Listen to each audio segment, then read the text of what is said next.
بعد أما بعد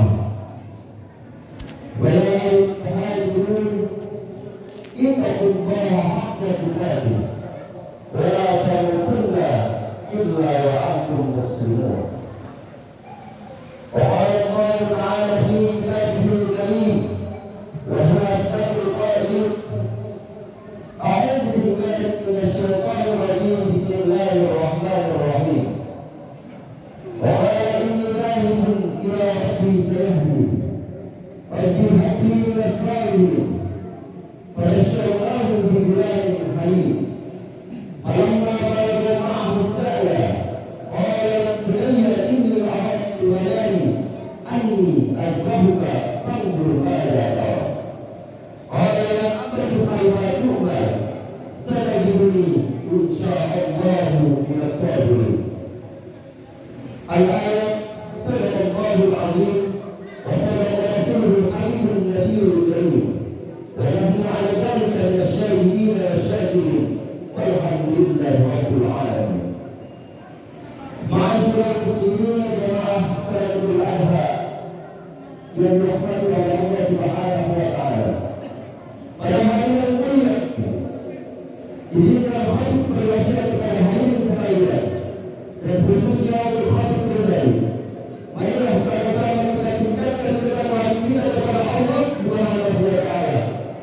Dengan sama-sama menjalankan perintahnya dan menjauhi segala larangannya. Hendaknya bertakwa kepada Allah Subhanahu wa taala dalam surat Al-Baqarah ayat 3 yang berbunyi. Alladzina yuqimuna al-salata wa yuqimuna as-salata wa hum 'alal yunfiqun. Mereka adalah orang yang percaya pada hari yang baik. Mereka adalah orang yang mendirikan salat dan menginfakkan hartanya di jalan Allah Subhanahu wa taala. Semoga kita semua yang hadir pada pagi hari ini termasuk dalam golongan orang-orang yang bertakwa kepada Allah Subhanahu wa taala. Amin amin ya rabbal alamin. Masyaallah muslimin jemaah sekalian yang dirahmati oleh Allah Subhanahu wa taala. Marilah sama-sama kita tingkatkan rasa syukur kita kepada Allah Subhanahu wa taala. Karena pada hari ini, pada detik ini, Allah masih memberikan kita kesempatan untuk sama-sama melaksanakan salat Idul Adha untuk yang kesekian yang lainnya. Mata yang biasa kita gunakan untuk melihat kemaksiatan, mata yang biasa kita gunakan untuk melihat perbuatan orang lain. Pada hari ini, Allah Subhanahu wa taala masih memberikan kepada kita semua kesempatan untuk bisa melihat keagungan Allah Subhanahu wa taala, untuk bisa melihat kuasanya Allah Subhanahu wa taala. Hari yang berada mulut yang biasa kita gunakan untuk menggunjing orang lain, mulut yang biasa kita gunakan untuk menghina orang lain. Pada kesempatan hari ini, Allah Subhanahu wa taala masih memberikan kepada kita semua kenikmatan, masih memberikan kenikmatan kepada mulut kita untuk bisa mengucapkan takbir Allahu Akbar.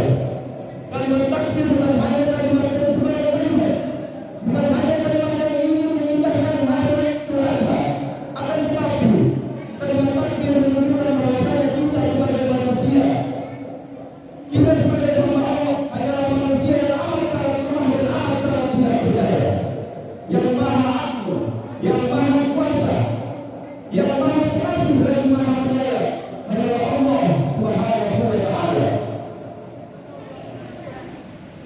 Hadirin yang dirahmati oleh Allah Subhanahu wa taala, sudahkah kita bisa merasakan makna daripada kalimat Allahu Akbar yang seharusnya ketika kita mengucapkan kalimat Allahu Akbar, kita sadar bahwasanya kita adalah hamba yang lemah.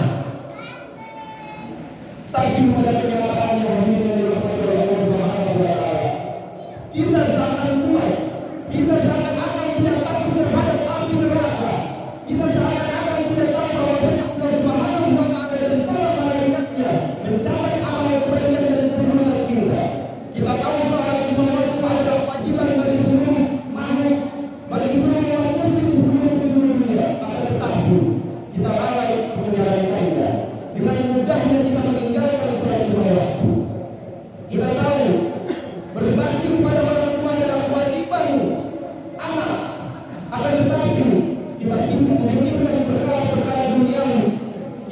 lupa mendoakan kedua orang tua kita, dan kita lupa berbakti kepada orang tua kita. Mudah-mudahan kita terhindar dari hal-hal yang demikian, dan masih banyak lagi contoh yang lainnya. Kita mengucapkan takbir Allahu Akbar, tapi kita meninggalkan sunah-sunahnya. Kalau apakah pantas kita disebut seorang hamba? Untungnya Allah Subhanahu wa Ta'ala Maha Pengasih lagi Maha Penyayang. Allah Subhanahu wa Ta'ala Maha Pengampun, sehingga kemaksiatan yang kita lakukan tidak langsung Allah laknat pada hari itu juga, sehingga kesalahan yang kita lakukan tidak langsung Allah balas pada hari itu juga. Namun Allah Subhanahu wa Ta'ala masih memberikan kepada kita semua kesempatan untuk bisa menjadi insan-insan yang lebih baik daripada sebelumnya. Allah Subhanahu wa Ta'ala masih memberikan kesempatan kita semua yang ada di hari ini, di hari Lailatul Adha, untuk benar-benar memahami daripada kalimat Allahu Akbar yang tidak hanya diucapkan di mulut, akan tetapi terpatri dalam kehidupan sehari-hari. Ma'asyiral muslimin jama'atul adha yang dirahmati oleh Allah Subhanahu wa Ta'ala. Di hari Lailatul Adha kita tidak lepas daripada kisah pengorbanan, ketaatan, keikhlasan, dan ketabahan Nabi Ibrahim alaihissalam, yang mana beliau diuji oleh Allah Subhanahu wa Ta'ala berpuluh-puluh tahun. Beliau menginginkan seorang anak, beliau menginginkan seorang keturunan yang mana untuk menemani kehidupannya sehari-hari dan meneruskan jalan dakwahnya. Kemudian Nabi Ibrahim alaihissalam berdoa dalam surat Al-Fatihah ayat 100 yang berbunyi, Rabbi habli min as-salihin. Ya Allah, karuniailah aku seorang anak yang saleh. Kemudian Allah Subhanahu wa Ta'ala mengabulkan doa Nabi Ibrahim alaihissalam melalui istrinya Siti Hajar. Namun pada suatu malam Nabi Ibrahim alaihissalam bermimpi bahwasanya ia diperintahkan oleh Allah Subhanahu wa Ta'ala untuk menyembelih anak sematawayangnya. Ketika Nabi Ibrahim alaihissalam yakin bahwasanya itu perintah dari Allah Subhanahu wa Ta'ala, dia mencoba memberanikan diri untuk berkata kepada anak sematawayangnya, Ya bunayya, inni ara fil manami anni adbahuka fa'budu ma'adha. Wahai anakku tercinta, aku bermimpi di dalam mimpiku aku diperintahkan oleh Allah Subhanahu wa Ta'ala untuk menyembelihmu. Bagaimana pendapatmu? Ismail alaihissalam yang saat itu berusia 13 tahun, dia tidak seperti anak sebaya pada umumnya. Dengan iman yang kuat, keteguhan hati yang kokoh, Nabi Ismail alaihissalam dengan tegas menjawab, Ya abadi al-ma umar, satajiduni insyaallahu minas sabirin. Wahai ayahanda, lakukanlah perintah yang diberikan oleh Allah Subhanahu wa Ta'ala kepadanya. Insyaallah kau akan menemuiku dalam keadaan menjadi orang-orang yang bersabar. Insyaallah. Ketika Nabi Ibrahim alaihissalam dan Nabi Ismail alaihissalam sepakat bahwasanya dia akan melaksanakan penyembelihan, namun Maha Besar Allah Subhanahu wa Ta'ala pisau yang tadinya tajam berubah menjadi tumpul. Akhirnya Nabi Ismail alaihissalam diganti dengan seekor kambing kibas. Maha Besar Allah dengan segala firman-Nya. Dari kisah Nabi Ibrahim alaihissalam dan Nabi Ismail kita dapat ambil pelajaran. Pelajaran yang pertama adalah pengorbanan untuk agama kita. Nabi Ibrahim alaihissalam berani berkorban menyembelih anak sematawayangnya demi menjalankan perintah Allah Subhanahu wa Ta'ala. Kita tidak diminta oleh Allah Subhanahu wa Ta'ala menyembelih anak kita, akan tetapi kita diperintahkan oleh Allah Subhanahu wa Ta'ala dalam satu hari mengorbankan sedikit waktu kita untuk melaksanakan sholat 5 waktu. Dalam satu minggu Allah Subhanahu wa Ta'ala meminta kita mengorbankan sedikit waktu kita untuk berangkat ke masjid melaksanakan sholat Jumat berjamaah. Dalam satu tahun Allah Subhanahu wa Ta'ala menginginkan kita mengorbankan sedikit harta kita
Kalau kita akan memenuhi hambanya